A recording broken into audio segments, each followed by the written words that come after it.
you work in this. You work in this sector as well. When you've got a cover there made up of 1, 2, 3, 5 elements if you include the logo, 6 if you include the type, and they've used the same backdrop, just a different color behind the Pertwee and the Dalek, the Goblin, and the Valyard. They've just tuned the color values, used exactly the same artwork, and popped it in a circle there, all bouncing around shooty. It's so low energy, so minimum effort. There's no minimum effort. That's exact. And again, I just feel that so much of this era, it's just kind of like, is this like a low effort shambles, right? I really do. So like, I used to love going to the Rusty Davies article, right? I used to be like, oh, what's he going to say? Yeah. Although I am quite looking forward to this goth opera coming out on audio. But yeah, like, hey, this is a great example, right? Their big poster. You wouldn't even know this has anything to do with Doctor Who if you're walking that. Like, if that's at a bus stop, you think it's like, I don't know, some feminine hygiene products, maybe. You won't even look. Freshen up your lady garden with exactly. Cosmic Joyride. You know what? Somebody should try out the freshen up your lady garden tagline. I bet that would actually work, right? I bet that would work. Yeah, we could roll it out on the socials and see. Yeah, that was out. By the way, this was very good. This was good big finish. Good big finish. I haven't decided whether to get Dark Universe yet or not. Have you Dark Universe? I've read up about it. This is the Dark Gallifrey thing, isn't it, with Morbius? Yeah, Dark Gallifrey. He's played by Sam West now, isn't he? Yeah, but they played him about 10 years ago on I think the 3rd or 4th McGann Lucy Miller season. Yeah, I think that this. I'm quite intrigued. The problem is, right, I think in this instance, Big Finish have got the marketing of it and the casting of it that we've seen actually bang on. And this is a really exciting and creative. You've said to me a few times, and I think which means you've probably said to the world, to the universe, that often the more left field ideas, the more experimental ones, tend to be Big Finish's best ones. Yeah, absolutely. This is a prime example. This has every ounce of potential to deliver on that, and yet I think they're going to screw it up somehow. I know. Okay, fine. After I look at this, I was going to go look at the info for the first releases. The covers are terrible. I noticed. The covers really put me off buying it. Right, the covers are absolutely awful. But I don't know. But the writers are good, and they've really been trying with their new stuff. They've really been trying to not be woke arseholes sometimes, but failing often. Anyway, speaking of woke arseholes, let's look at Rusty Davies. Do you remember just a few short months ago, say 6 months ago, where you and I were kind of saying, well, Russell, okay, yeah, he's getting older, a bit crustier, and a bit more ill-tempered, but he's still a genius, a big-hearted genius. Yes. How wrong we were. Listen, maybe this coming season is going to be great. I don't know. I thought Shuji and Millie had great energy with each other, as you did. And if they just ignore the past and just move forward at this point, right? Just don't talk about Gallifrey just move forward, right?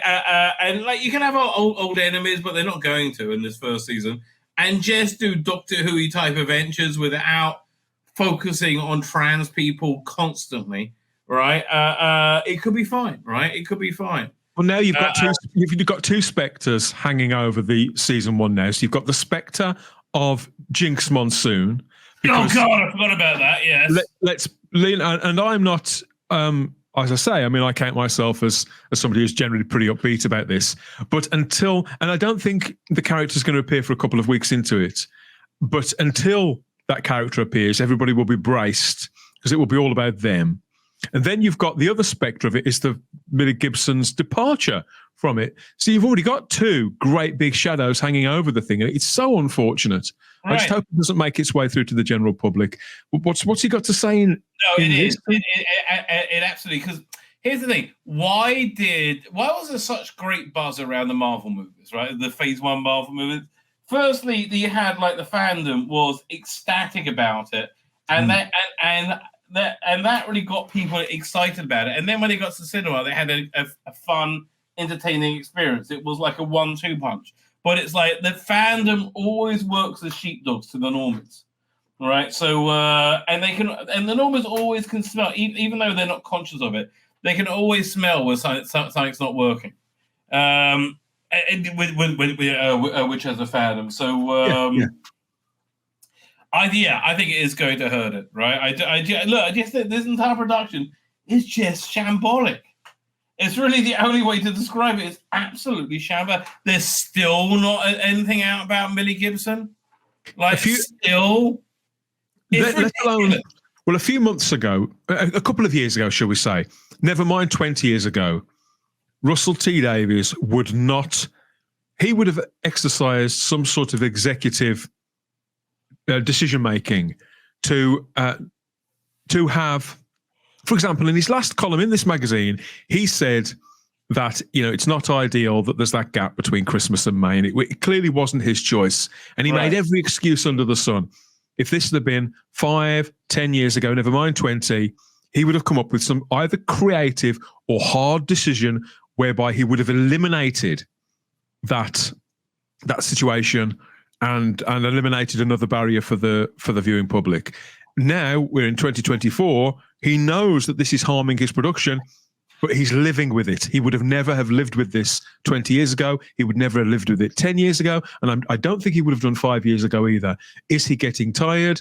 Is he getting complacent? I think having a major streaming partner is a lot of red tape, right? There's a lot of even though there's not notes, there's just a lot of levels of management you have to deal with on everything, right? It's that's what I think has really gummed up this production. Anyway, let's see if he can enthuse us. Hello, faithful readers. We are busy in capital letters downstairs in Wolf Studios. All 7 stages are full to the brim. Studio 1 contains a unit ops room. Oh, please, Ruby and Carla's flat, both about to spring into life. In Studio 2, there's a remnants of the Christmas 2024. Studio 3, hospital. Studio 4, set so real we could rent it out as its actual self. Okay. Studio 6, the TARDIS. I hate that. And an absolute labyrinth of a set. Richard Collison said, I walked around it yesterday and got lost. Okay, none of this it makes it any better, right? It's just a clangor, right? And the more they talk about it, the more that TARDIS set is everything this production is, right? A massive waste of money that they're insanely proud of that doesn't do anything for them. Like that's the entirety. I mean, that set just doesn't do anything for them. If they actually reproduce a season 14 TARDIS console, that would do more for them, and it really would. It kind of exists really as more than a set. It's sort of a totem. It's sort of as if to say, we've made it. We are now on a major streaming platform. We now have all this financial backing. Look, and that's that. It's not functional in any right. Greater or less than the other ones. Even stuff like the console is too big, let alone the room. The console's too bloody. You'll need 20 people to get around it. It's ridiculous. Anyway, what was it? But hold on, wait. Hype to come. Season 1's not quite here yet. We had a marketing meeting about it the other day. Then then the question was asked after launching the specials and then Christmas. Can we really manage another big launch so soon? Well, yeah, because people forgot. Because nothing made any impact. That's the and in fact probably I think was detrimental. Sorry, you were going to say something? No, I agree with you completely. You can have a relaunch and try and forget everything that happened. Frankly, can we really manage on so? But then the BBC One team unfold their magnificent plans. I can't believe BBC One has magnificent plans for anything, right? No. I've never seen. Okay, so in England, right, you've got this thing with Lee Evans getting in trouble last week because he said Sadiq Khan had been captured by jihadists or Islamists. Oh, you're talking about Lee Anderson, Lee Anderson, not Lee Evans. Very Yeah. different person, right? So I think he was speaking metaphorically, but the point is this: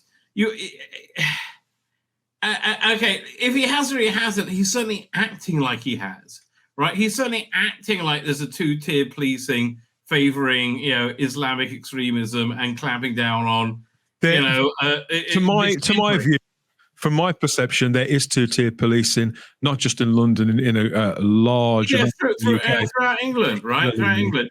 So, what was it? So, what was I going to say? Two-tier policing, something about, Oh, yeah. So they can keep telling us something as much as they like, right? They say, oh, no. Oh, well, are you crazy? There's no evidence of that.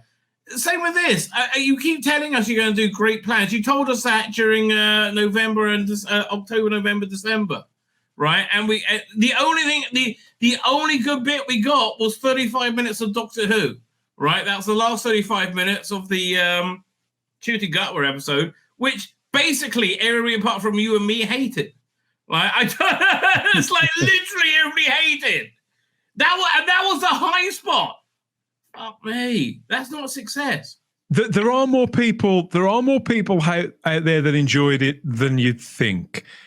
I don't want to say it's a vocal minority that are stamping their feet about it. I think that would be unfair, and it would be it would be unfair, and it would be churlish. But there are plenty of people out there who enjoyed it and are on board up to a point. But the problem is that they're not captured by it either. They're not enraptured by it. They're not in a situation where they can't wait until May. They're also in this kind of weird limbo, which is understandable because it's just been one episode. It's like stopping Matt Smith. Imagine if the Matt Smith era had stopped after the 11th hour and then we got The Beast Below 5 months later. No. I don't think that's a fair comparison because Matt Smith wasn't coming from a point of like absolute failure followed by massive disappointment.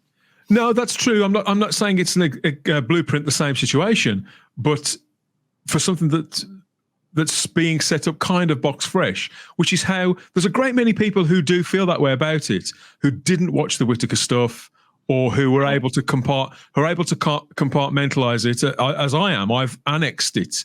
It doesn't affect my view of the Capaldi stuff. I know a lot of people who struggle to watch the Capaldi stuff because of where it goes. For example, doesn't affect me watching Capaldi, and the Whittaker stuff doesn't affect me watching Shooty either. It didn't affect my watching of the 60th stuff, and it didn't affect me on Christmas Day. Although I have to say, it's how it has affected. I agree with you, but how it has affected me is I almost exclusively watch classic now. I am just never in the mood for New Who. It's really turned me off. I don't hate it. I'm just never in the mood to watch it. I seldom revisit any New Who. Really, it's not. It's partly my age. I grew up watching the classic series. I used to a lot. That's the thing. I really used to a lot, and now I revisited more than I watch classic. Right now, I'm like really adamantly classic. By the way, that our similar streams. You did Robots of Death on Thursday. Right? Yeah, we did. It was a lovely stream. I enjoyed it. You got about half the amount of viewers. On Friday, I did Face of Evil. I got about half the viewers. It's funny you should say. To be honest, I haven't really checked. Like I said, I've been offline for much of the last 2 days with the PC issue, so I haven't been all over the analytics as I usually am. But I'm actually really annoyed with YouTube. They've adjusted the algorithm or something. So last week's stream, I've decided to just stop looking at views at all. I mean, sorry about the shop talk, everybody. I'm going to stop looking at the views. Last week's show that we did, I watched it go past 800, 900, past 1,000 views, and it was still going up. And then around last Tuesday, I think it was, all of a sudden, I logged back on, and we'd lost 250, nearly 300 views. Yeah, there's some weird stuff going on with YouTube. Look, it's all about the American election.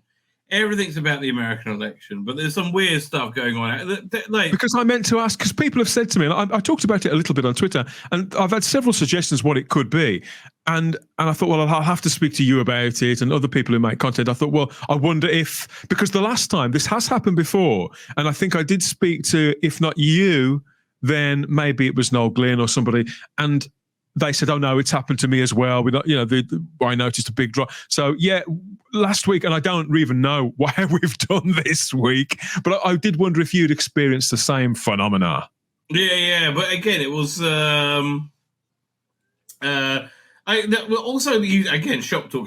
We apologize. YouTube last week stopped working for a day. Remember, you couldn't upload something. I got contact you about it.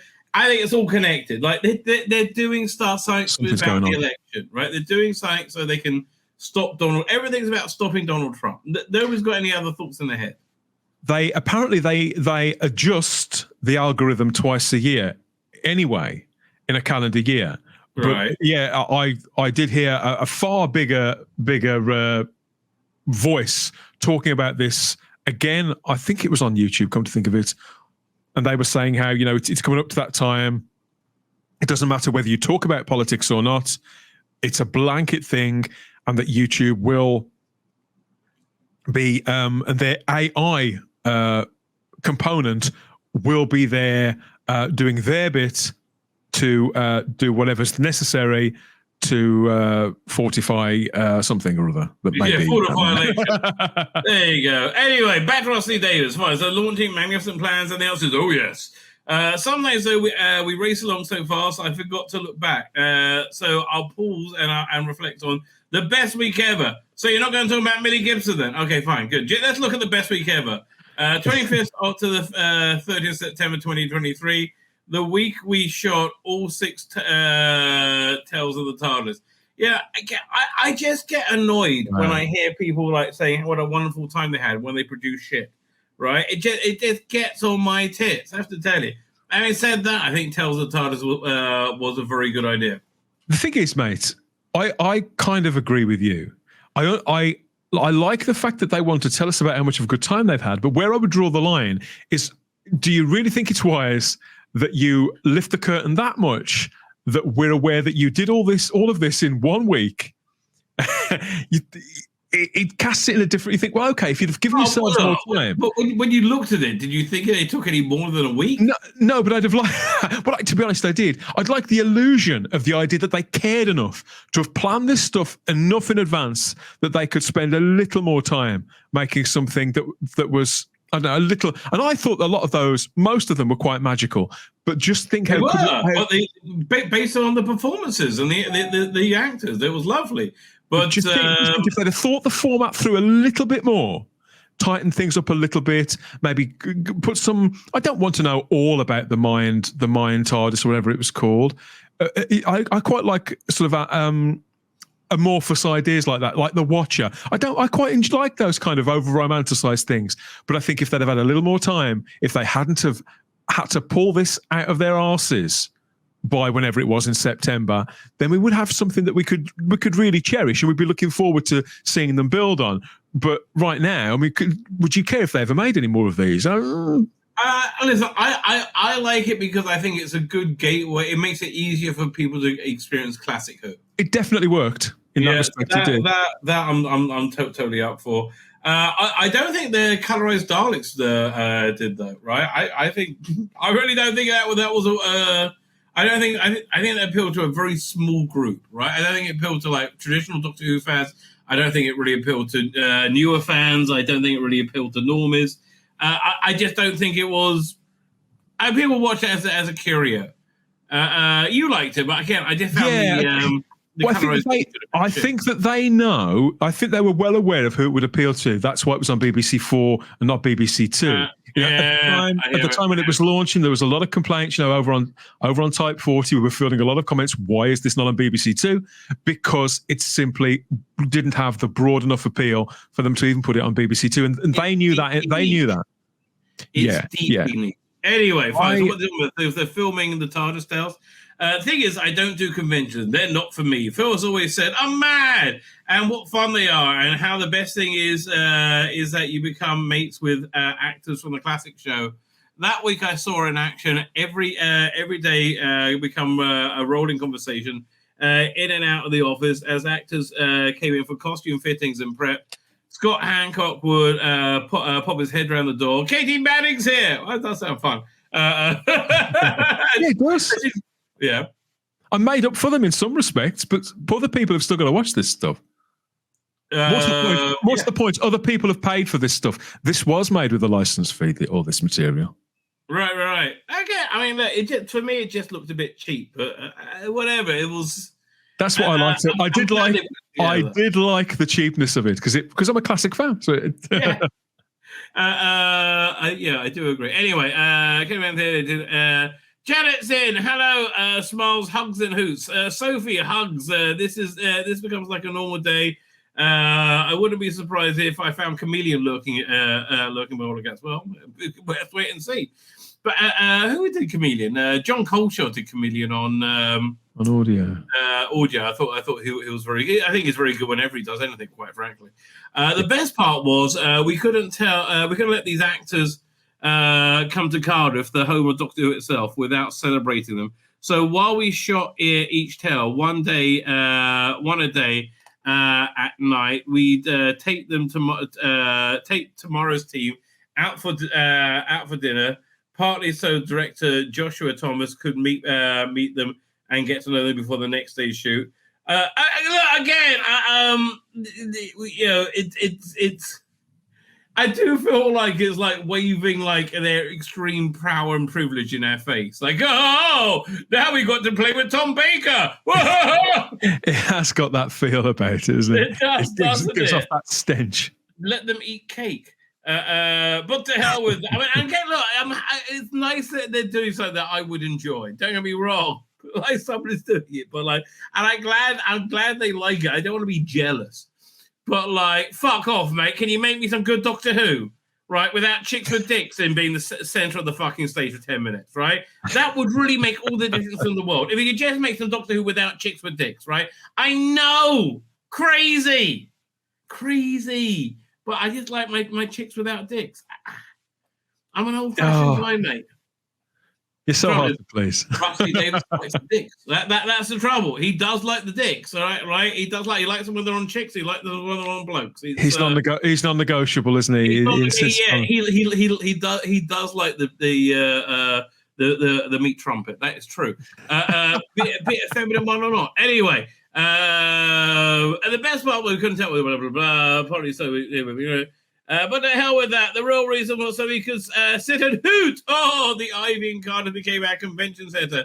And hey, I paid none of these. This came out of your license fee. I think this is a fair use of the license fee. Frankly, this sounds like television production. The joy of it, the laughter, the comradeship, the family, all that slipping together in the same language, the same references, the same in-jokes. But the problem is this, though. That it just like makes it so it's impossible for anybody not to shill for you, right? Like, it's like, let's say you do unwatchable garbage for, I say they're all going to say, oh, it's the bestest ever. Isn't shooting marvelous? I mean, because they like them. They talk about for dinner.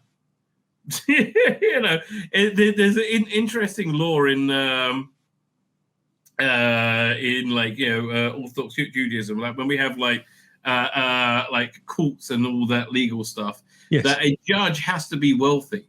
So because you can't, and he's not allowed to accept anything, because if you accept anything from anyone, you're indebted to them, and you can't really do anything about it, right? So it's that. Well, that's probably why we have Sophie Aldred going, "Oh yeah, Jodie's the bestest ever."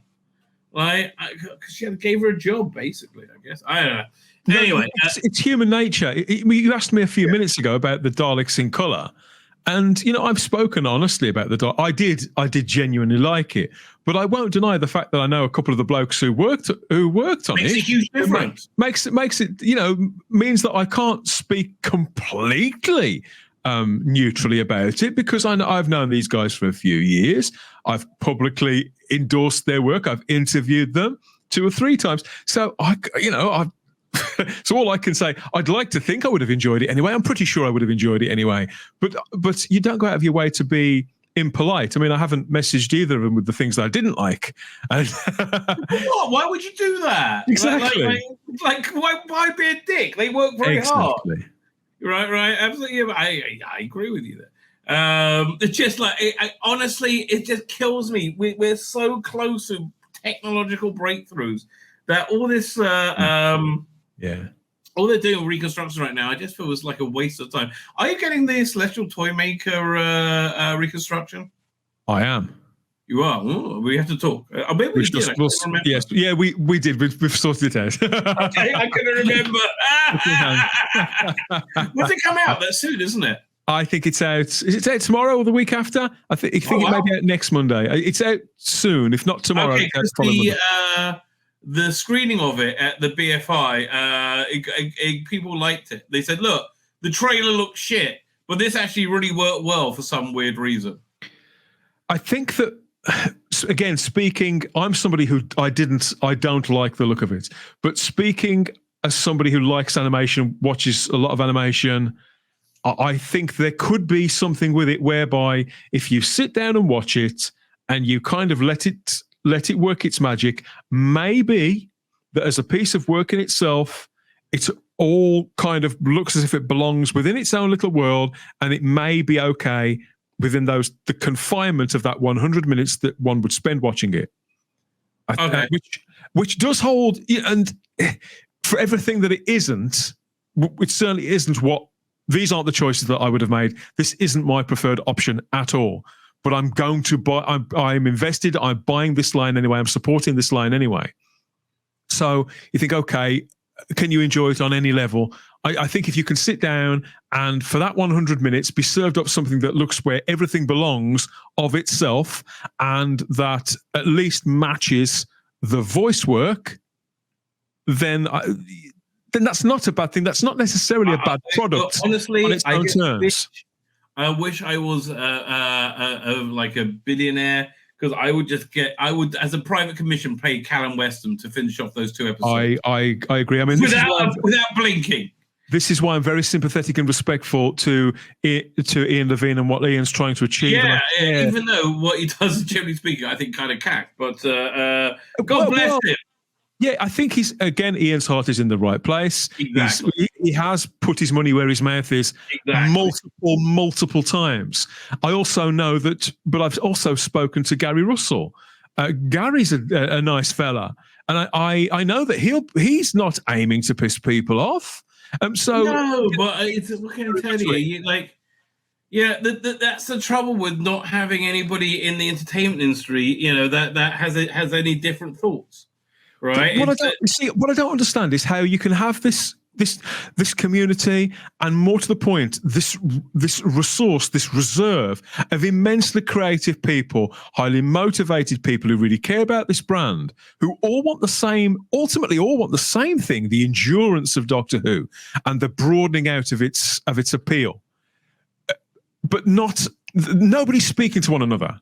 Everybody is sort of not vilifying one another as such, but it's poles apart. A lot of these end results. Okay, because everyone's filled. We're in the middle of a religious war, right? This is like the Cultural Revolution in China. We're in the middle of a religious war. We are heretics to them, right? To people like Gary Russell, even though he loves Doctor Who. I don't doubt that he loves Doctor Who as all his life.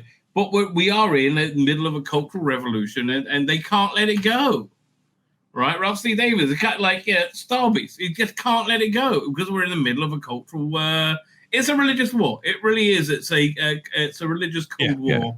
That's that. But and that's really the problem. Anyway, the joy of it, the last of radio family is simply Jackfine. The Jane. We all raised toast to John Nathan Turner and to many of those long gone. And it was wonderful for me to meet people who I built up in my mind from 100 interviews in Doctor Who magazine, and then to see more, to look deeper and to meet the real person underneath. Not with any great surprises. The people are the people you get, and that's wonderful. But we're all a bit more complicated than our anecdotes. Well, that's actually see, that's why I like Rusty Davies. He has like bits of genius like that. He's right. So to relax, to talk, to muse, to reflect was such an honor. Colin's so wise about the industry. Well, it doesn't seem it to me. He seems to speak a lot of bollocks and about life. Peter has a beautiful, lightly crafted wryness that made me raw. Peter thinks you're a dick, mate. Okay, Peter thinks that you're full of what your religion is insane.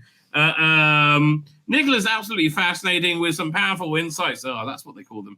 Powerful. You got some powerful insights, darling. You'll go far. She's gobby.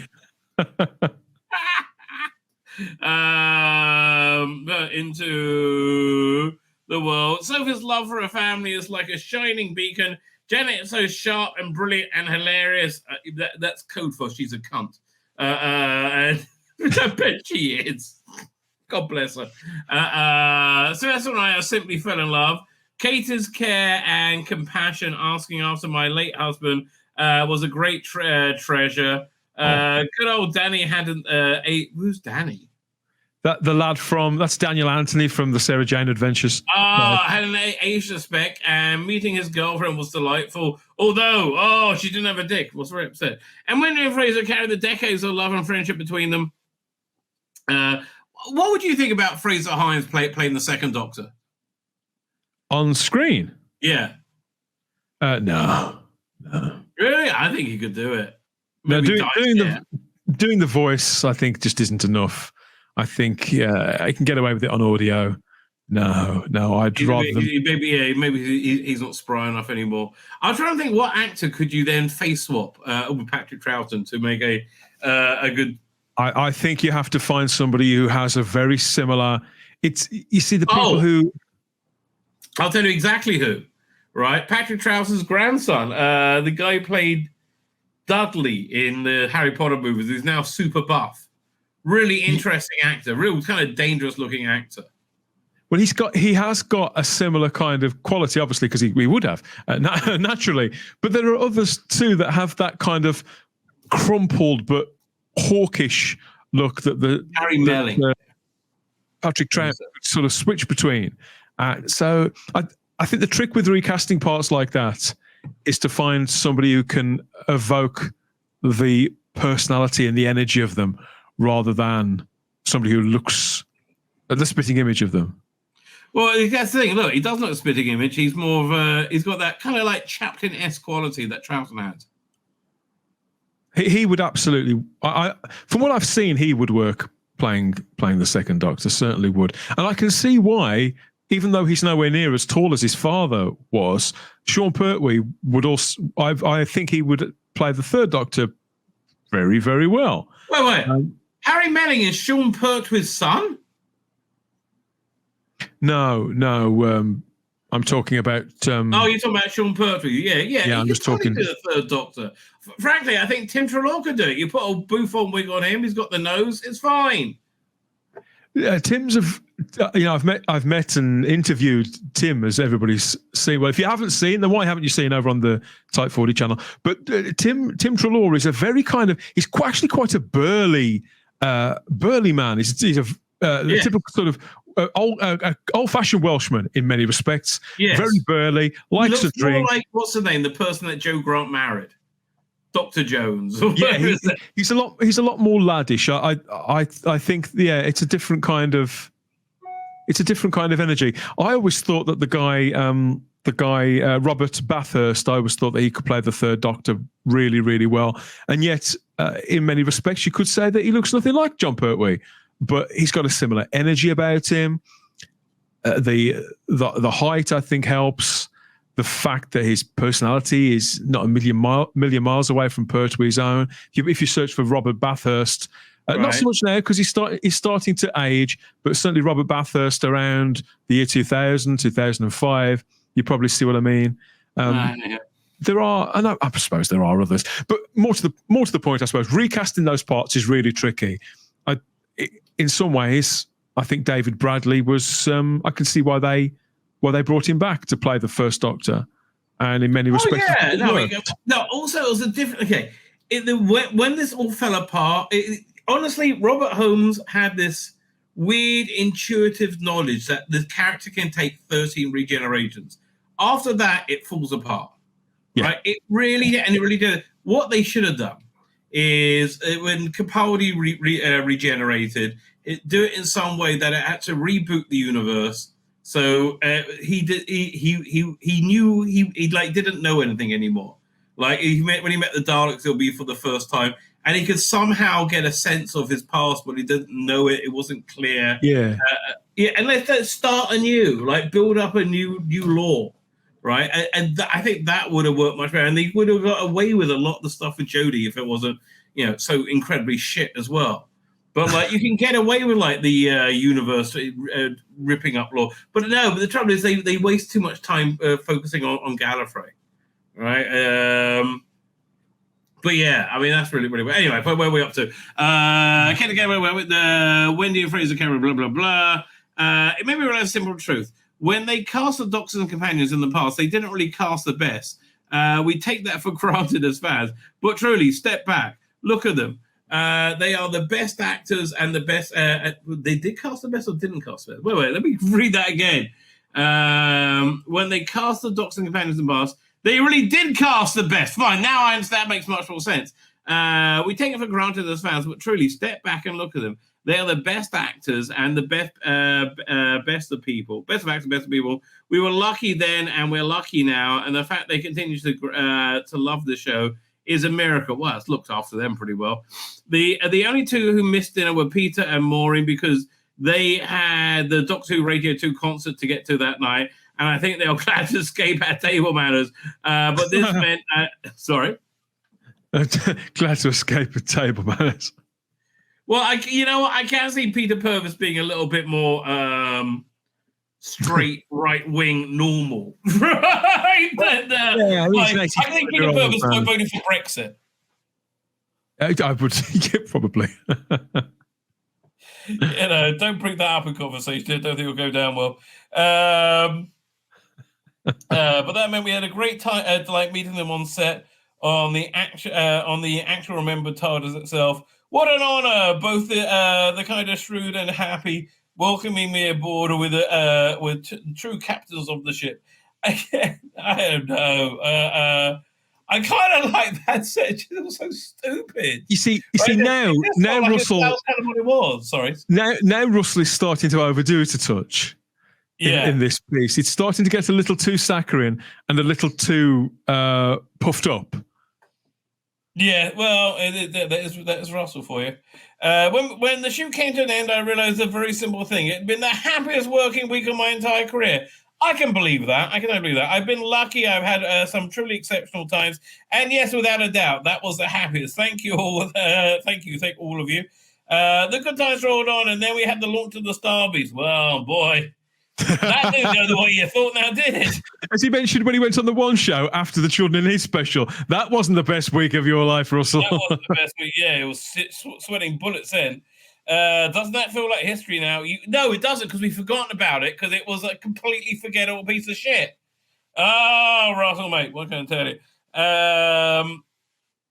Well, I don't feel like, we invited the Tales cast along with the others, and meeting Caroline Ford was like meeting royalty. The crucial thing is they never were just guests. They were part of the show. Now and forever. Again, he talks a good game. I think he loves Doctor Who, right? But again, they're captured by this insane fucking religion. That makes them completely bonkers. And it does. It makes them completely bloody bonkers. Like, I just don't think people with penises are women. You Nazi! No, I'm not. Well, the expression I've taken to using lately is intellectually compromised and ideologically captured. I think those 4 words sum up Russell T Davies in 2024. I would love there to be a great deep. He's an intelligent man, and he knows a lot of it is bollocks, but he has to go. He has to align with it anyway. Right, exactly. He's allowing his intelligence to be compromised. I guess because it's because everything's controlled by his emotions. Because he's been ideologically captured by a plea to these emotions and certain experiences he's had in his life, which he appropriates blame to certain sections of society and certain structures within the establishment. And societal problems, obviously, the things that we experience in our lives, of course, they inform us. Of course, they shape who we are and our views of the world. But he's working. He's working for the BBC. Well, still working BBC, for the BBC. Worst place to work for now. Will make you crazy. At the end of the day, it doesn't matter whether he's obviously he's bad wolf, really. But the fact is that if he's there deciding how public money gets spent, then he's still working for the BBC. He's kind of a public servant. He is ideologically 100% BBC. Him, BBC, Disney, they're all one place. They all only have one way of thinking.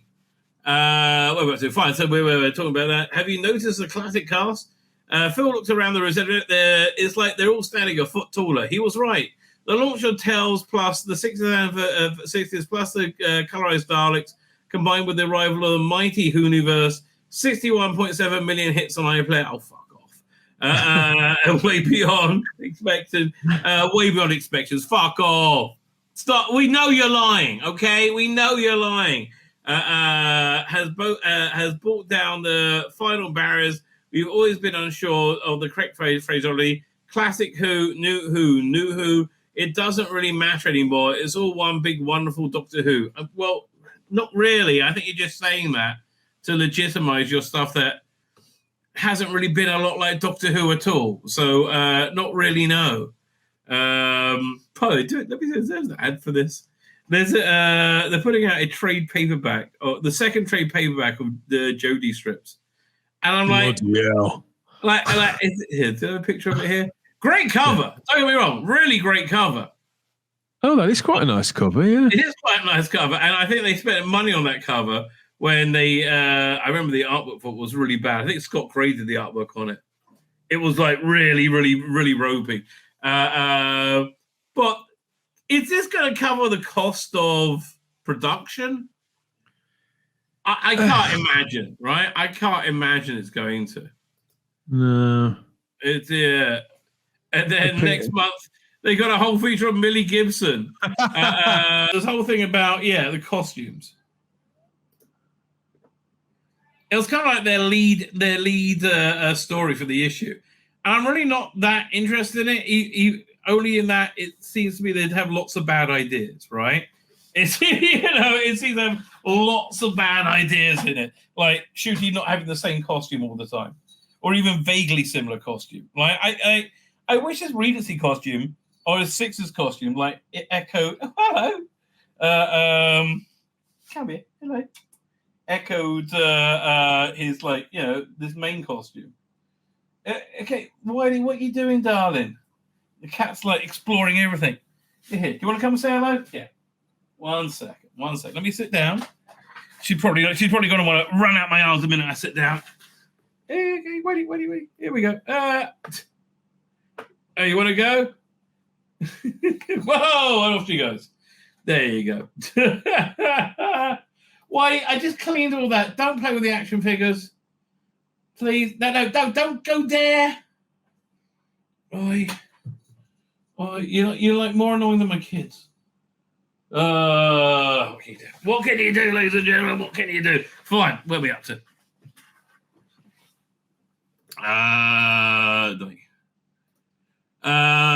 Shooty just wears clothes so well, he's a dream to dress. Well, he is naked a lot of the time, though.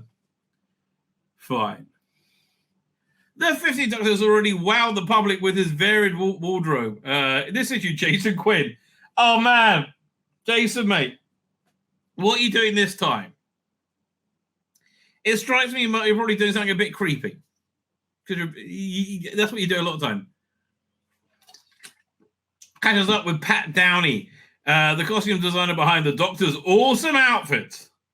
Man, I tell you, Jason Quinn is just such a hack writer, right? The awesome outfit. It's like he turned Doctor Who magazine in one issue into Hello magazine. Oh, the Doctor The Doctor has always had a sense of style, but these days that sense of style has changed, while also remaining true to the heart of the character of one of the most iconic characters in history of television. While I've always enjoyed the overall looks of the Doctor, I've never been tempted to dress like them, unless it was for a cosplay or a fancy dress party. Now all that has changed, with no small part of costume designer Pat Downey. Pat Downey has worked on an impressive array of stylish movies and television shows over the years. It's no surprise for National Doctor Who. Introduction to the Who universe with the first anniversary specials. 14th and 15th Doctor, Neil Patrick, Tommy Baker, blah, blah, blah, blah, blah. Dedicated follower of fashion. Again, Neil Patrick Harris, I think it was a real score, right? I think that really genuinely worked. I hope they talk about this, the kilt. Where is it? I really hope they talk about it, because that just annoyed me. It just seemed kind of stupid. Neil wanted to look good. Pat confides, who doesn't? But so many, but he has so many looks in the giggle. I think he was great. I really do. I even think he seems to have that same toy maker type essence, right? I love the expression he's doing with his eyebrow. It really works, right? It really works for the villain. Wish he had a better script, right? Wish it was scarier. And all is out for the tailor-made. The key, that's the key, because when you hire something, you can't quite get the finesse of the cut. But with Neil, everything was tailored for him to within an inch of his life. It made everything look so elegant. Look, and he moves very well in the outfits. I agree with you. Neil Patrick Harris wasn't the only one to rock the style. I can't believe this article is so empty. All right, it's like I just looked at Vorp. It's crazy. Come back. There you go, doink. Neil Patrick wasn't the only one to rock the style in recent specials. Pam was also responsible for the Goblin sheet. The Goblins were a lot of fun, says Pam. The biggest challenge was their heads. They got really big heads. They wanted the Goblins to go and have their own personality and style. So we put them in different hats for them, and we made them. We had to make the hats to scale for their heads. We didn't want them to look generic at all. We wanted them to have a complete personality and specific looks. The Goblins and Toymakers aside, Pat was also given the massive task, a task that is ongoing and fascinating, to create a look for the shooting gap with the 15th Doctor. Well, again, but when you have like several, I don't think you have a, right? I think you need a look. Now, designing the costume for any of the Doctors is a huge responsibility, but Pam has that on a much grander scale, because the Doctor doesn't stick to one outfit, which it's a bad idea. This Doctor changes wardrobe multiple times in his first episode. I don't remember that, but okay. I believe you. Yeah, he's wearing the kilt, and he was wearing his other outfit as well. Pam laughs at the thought of the thought of the task. It's a blessing, not a curse at the same time. It's a blessing and a curse at the same time. It's a blessing because you never. I get bored otherwise. No, actually, that's not true. These scripts are so ambitious. Stop with the ambition. Make your ambition telling a good story that doesn't lecture me. Right? Make that your ambition for once. Actually, it's not true. These scripts are ambitious, so no way I can get bored. But this does increase the load, and there's joy, blah, blah, blah. Church on Ruby Road, he wore 3 outfits. Was that decision right from the start, that the Doctor would have a fondness for dressing up? Yes, because he's the gay Doctor. Oh, man, he's a show tunes Doctor. It's clear that he wanted this Doctor to change now and again, right? Well, quite often, really. So I knew going in that was part of the job. It was a great thing about Shooty is he really gets it. I don't think he does, right? I don't think he does. I don't know. Is the next season going to be a disaster? Is it going to be a dumpster fire? A woke dumpster fire? It's highly likely, right? It's highly likely. Would it be as bad as Jodie sees? I don't know, but I don't. That doesn't make it watchable. You can put on the same outfit, and everybody else will wear it.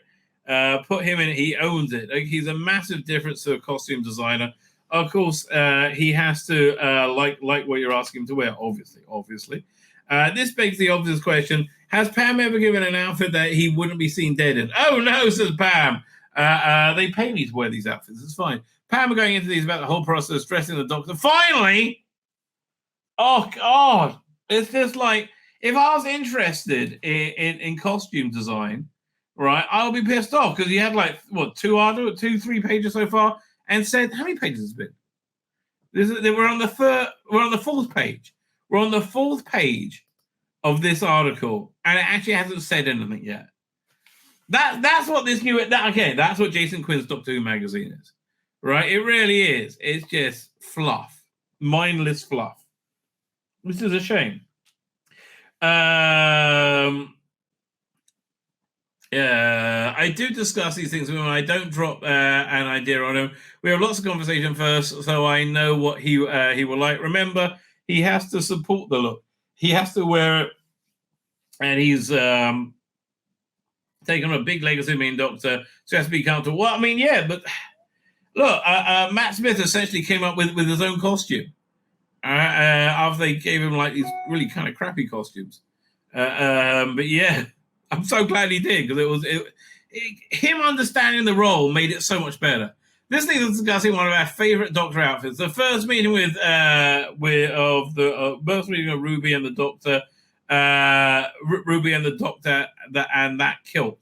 It's a fabulous scene and a great look. But how did it come about? It's interesting with the kilt. Pam reveals. Really, I don't find it that interesting. I was sort of looking at what style and coats jackets he would wear, and I put a random suggestion and a random image of a man in a skirt. No, it wasn't a random suggestion. You're trying to make men wearing skirts normal when it's not, where the vast majority of people don't think it is. A well-known American football player who wears skirts, skirts. Yeah, it's never, ever, ever going to be adopted by like normal people, mate. You give it up. Oh, God, so irritating. Wear skirts, and I said it could be fun out there, and we did. We went there. In that first episode. But kilts are very masculine. That's the thing about them. That'll be the only masculine thing about that Doctor. He mitzes into the TARDIS, and like, God bless you, Shooty. I do like you, but man, you're playing it a bit gay. Right, that's the thing about them, and that's the scene that was joyous, because I knew it was going to be a top shot where Ruby was looking down at him, and he was dancing, and I knew the kilt would work so well. Yeah, but the whole scene didn't work well. The whole scene is kind of a failure, right? It's referred to as the gay club scene because it feels like they're in a gay club. There's a reason why it's called the gay club scene. It was a joyous moment. It was just to see how far we could go, and it usually works because he can really wear it. We discussed the other outfit shooters wore on the Christmas special, most specifically his main costume in the episode, and I just think it should be his main costume, right? And man, that's not a good picture. I tell you, surely, yeah. Sylvester McCoy looks more imposing than you do. We wanted to make this look different, said Pam. I was thinking about 70s of America, the kind of mixing UK-based 80s scar. So we went for a leather coat. I mean, you did the most obvious thing for a black person. Okay, right, fine. Okay, you're so innovative, so anti-racist. Well done. At original 1970s, and we copied it and adapted to Shooter's shape. Then we dyed the leather and broke it down. We went through quite a bit of a process to make that orangey leather. Then we burnished it with a bit more to make it a bit richer, and then we had to make repeat versions too. because there are times when he's on wires. Okay, I knew the coat was a key to his outfit. I knew it was it would be on wires, and I was thinking about how it would flap when he's on the ladder climbing up down the goblin ship. That's actually a very good point. That's what actually made me feel this was very Doctor Who-y. I think the motion of that coat. Here, 1 second. Let me pull up the. I'll pull up stills. I won't pull up the video. 1 second. Where we up to? Doink. The wrong thing. Do I have an RTD2 folder? I thought I did. There you go. Church from Ruby Road. Okay. Sound off. Oh yeah, pretty much. I wasn't far off. So I want to see if we get the long shot. Yeah, no, it did move well on that ladder, right there. Like you see the way it did have that. I don't know. I felt that it had that Doctor Who frock coat weight. So I think that was a success. It looked with strong colours, some shots in the colour. Also seeing the sheen of his skin on the leather. It just molds him with the trousers. God, these people only think about race all the time. Black person. I mean, like, it's the only thing I think of. With trousers, he looks like he was in a high waist trousers. They're actually based on Gurkha trousers. Gurkhas in the army wore them, and they took the pleats out. They wanted to marry the top of the colours to the bottom of the trousers. It's not unique to. It's unique to Shooty, but it's unique to Shooty, but also very Doctor Who and very real at the same time. Yeah, okay, fine. I mean, I just don't feel it's that much of a big deal. But I don't really know what I'm talking about when it comes to, like, costume design. Oh, God, they're so excited about this guy, Jeff Groff. Oh, yes, please, more of him. I don't know. Like, none of this is landing on me. Then there's the other lot readers will be familiar with, the one with the hat. Pam tells us about the particular ensemble. When we did that, we didn't have much time. Shooty was still filming Sex Education, so we had very little time with him. He looks great in that hat. He also he won't wear it often for obvious reasons. What's the obvious reasons? Okay. They look great, but the hats are difficult for stunts. Oh, okay. Well, take for the obvious reasons, right? Dr. Magazine tries to draw Pam out on what to come. We've seen the Sixers look in The Devil's Cord, and Pam is no stranger to Sixers fashion. She works on the trial of Christine Keeler. Also, other 96s caught the period party. So just like 96s, so the 96s are a lot of fun with Shooter's look. See lots of Rolling Stones wearing suits like this. Yeah, okay. He looks good in it. Don't get me wrong, but just like, why can't you keep it the same color scheme? I do like to control the colors. I don't know if viewers will pick up on it, but burgundy velvet of a Shooter's jacket is a nod to past Doctors. Really? I like to put some nods into where I can. How? And with Millie, I gave her a yellow dress because she's acting opposite another female character who wears a turquoise, and the two really work well together. Luckily, I have the luxury of a workshop where I can control the colors, which is what I do. The beauty of Doctor is you get to visit so many periods, blah, blah, blah. Really, I like said nothing. That said absolutely bloody nothing. Unbelievable. Really? And that was a 6-page article. I thought that would actually have some substance to it. Nothing. My name's Tzvi Lebetkin, the Rabbi from another planet. Please like, share, and subscribe, and ring that little bell. Ring the little bell so you're notified when new videos drop.